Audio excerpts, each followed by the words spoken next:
Scout, can you hear me? Alright, good. The communication beacon we've hit under your armor seems to be working. You remember the plan. There are 5 high-priority targets you need to get info on, but you know what the Jarl said, dead or alive. So if you need to go loud, you do it. This is all up to you. Go find the top 5 drug lords in Skyrim. You can do this. Starting off with number 5, we have Sarthe Ysidro. He operates in a warehouse right in the docks of Riften. As it is, this city is corrupt. Thieves live in the sewers, bribes motivate all the guards, so having a drug dealer in a place like this is only going to let him thrive and fester, blend in with the usual crime. Now, the Jarl knows all of this is happening. It's nothing new. She's been trying to raid the warehouse for a while now. Thing is, whenever people break inside and actually get in, Sarthe, he's not there. He had more than a head start. That's because he's paying off some of the guards with all of this drug coin. Whenever a raid is about to go down, he gets a warning and then has time to escape. So now, he's got local enforcement on his side, paying customers within the city on his side, and a whole lot of gold. He's practically untouchable. What we need is someone who can get to him before he scurries away. Number 4, we have Sofia. She's not really a well-known character, but she should be. She's very dangerous, and she's moving a lot of product, actually all the way from Morrowind. See, she's the captain of a pirate ship known as the Red Wave. This is right outside of Solitude. Now, usually, pirates, they wouldn't be tolerated this close to the country's capital city. Thing is, Erikr, a Thane of Solitude, he's been working with them, so this gives them protection. If you try killing her and her crew, you'll get a bounty. And speaking of her crew, well, they're very talented. Her first mate, a Breton named Sabine Yet, she's the only one in all of Tamriel who can get her hands on Balmora Blue. This is a very rare type of alcohol. So not only does she have permission to stay docked in a very well-protected part of Skyrim, she has a crazy amount of goods, some of which are very rare and can make her a lot of gold. Yeah, this is a good enough reason that someone would, say, contact the Dark Brotherhood to have her killed. Otherwise, she'll be hogging a lot of business. Number 3, we have Zolda. She might not seem as big as a drug lord, but there are varying sizes. She might be smaller now, but given the direction she's moving in, she could become very powerful very soon. See, she's in the business of selling sleeping tree sap. And, alright, while she does her best to keep it under wraps, this is technically a legal substance in Skyrim, so if she ever got caught, there's nothing wrong that she's doing, so this sort of gives her a failsafe in a way. She also operates right inside of Whiterun. This is the heart of trading in the entire country. All the people looking for this drug will be going right through her. That's a hefty profit right there.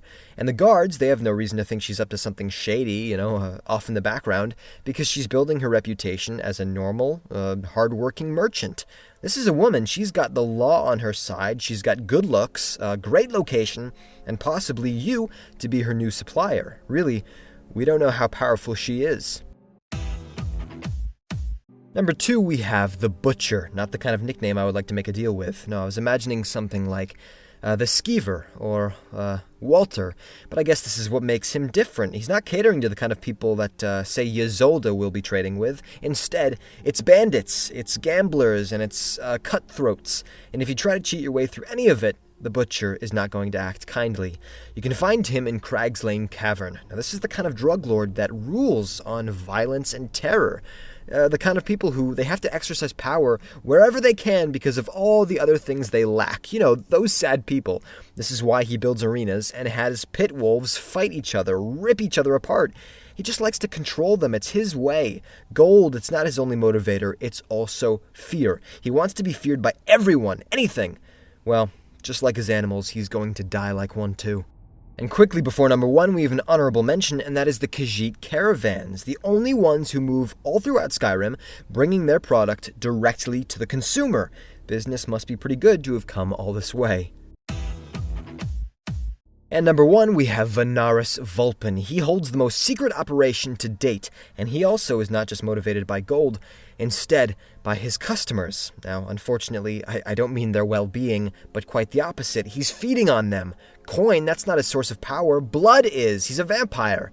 See, when you go to Redwater Den, you'll see this is a very popular spot for druggies to come and enjoy a new product known as Redwater Skooma. It's very powerful, also very addictive. So if word gets out, this could become, the most popular place to enjoy high-quality narcotics.